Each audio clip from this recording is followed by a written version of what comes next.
Le chemin qui arrivait depuis la vallée de Rhône, le chemin de Saint-Gilles, passait là juste derrière nous, enfin devant nous plutôt, et arrivait jusqu'au niveau du boulevard Louis Blanc. Et il fallait franchir le fossé de la fortification de la commune clôture. Ce fossé pouvait être franchi grâce à un petit ouvrage, un petit pont, qui était lui-même protégé par une fortification, et lors des terrassements ont été mises au jour les fondations de cet ouvrage de franchissement. Ce sont ces éléments que l'on voit qui ont été déplacés pour les conserver et reconstruits ici dans le jardin archéologique.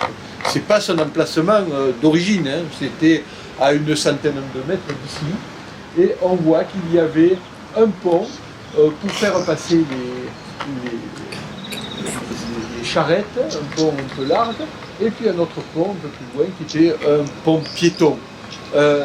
Alors les éléments les plus anciens peuvent appartenir au Moyen-Âge, mais cet ouvrage a subi de nombreuses dégradations au cours des siècles, notamment au XVIe siècle, lors des troubles religieux.